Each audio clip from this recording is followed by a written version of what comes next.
Dr. Gordon, hello. Hi. Thank you so much for talking with me today. I'm very excited to talk with you. Where are you in the world? I am in New York City. Oh, I'm in New Jersey. Excellent. Just across the river. East Coasters. So Yeah. now, I'm just gonna hop right into it, if that's all right with you. Please go right ahead, Laurie. For teens my age, before we start, basically talk to me about your department and what it is, how it affects me and the young adults around me. Sure. So I'm the director of the National Institute of Mental Health, which is one of the National Institutes of Health. We are the principal federal agency responsible for mental health research. So what does that mean for young people? That means we conduct all kinds of research to try to understand the causes of mental illness and work towards improvements in treatments and even someday cures. So what it means for young people is that we're trying to help figure out ways to help prevent mental illnesses and to help treat them when they come up. And the research that we conduct is used by doctors and healthcare systems and policymakers really all over the country and around the world. That's so nice to hear, and especially from a teen's perspective, it is exciting, and it makes me feel good to know how much work is going into everybody protecting us. So it's appreciated. Thank you. Well, we love what we do at NIMH. So now we've been hearing from lots of people over the course of this program about how mental health is acutely a teen problem. What are we doing at all levels of government to ensure young adults in particular are getting the support they need during this time, during lockdown? I mean, feels like the world is upside down a little bit. Well, it is a challenging time. It's a challenging time for all of us, but it's especially a challenging time for teens. Right upstairs in my house right now, I have a 17-year-old daughter who would be graduating from high school in 2 weeks, will be graduating high school in 2 weeks, but is unable to celebrate it.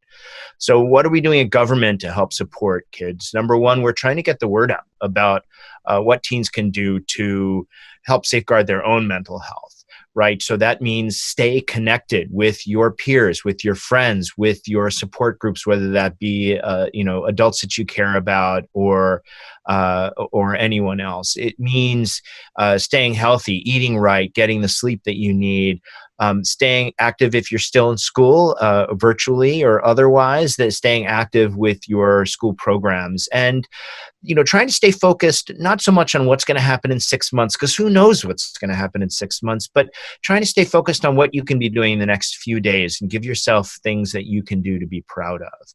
Your passion is like radiating through the screen. Suddenly I'm so excited and interested to hear all of this. So now Good, I'm glad.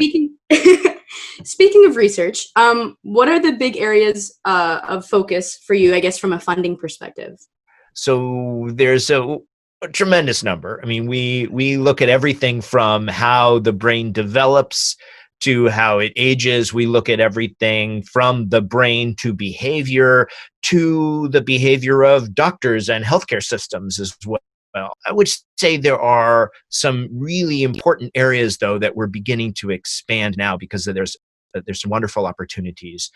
One of them is in suicide prevention. We have a lot of research that's interested in trying to stop the increases in suicide rates that we're seeing in the United States.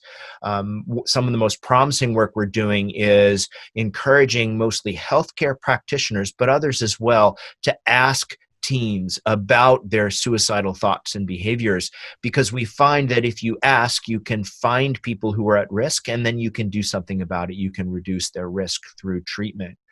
It's interesting to hear you say also that they're supposed to graduate this year. I have one of my best friends who lives right around the block, and she was supposed to graduate college this year, and we ended up doing like a graduation social distancing party-ish where everybody stayed in their cars and we were all just across the street, and we brought snacks, and like one person would go put it on the driveway and then like go step back, and then someone would bring drinks in the front. But it seems like there's a lot of different ways that we're able to find loopholes to still make it exciting. So tell your daughter that everybody's rooting for her, and if we could all throw a giant graduation for everybody, I'm sure that's something that would be done.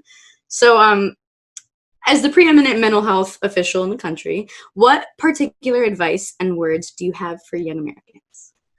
What would I say to young Americans? I would say hang in there.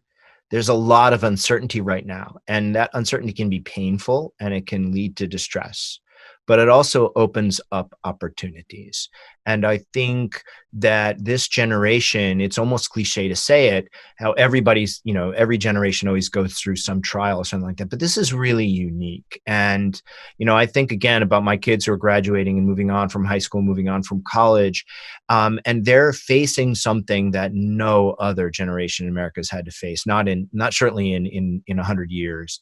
And I think they're going to be different because of it. Many of them will grow in a positive direction. Some of them will be impacted in a negative direction, but no one will be the same. Everyone will be different.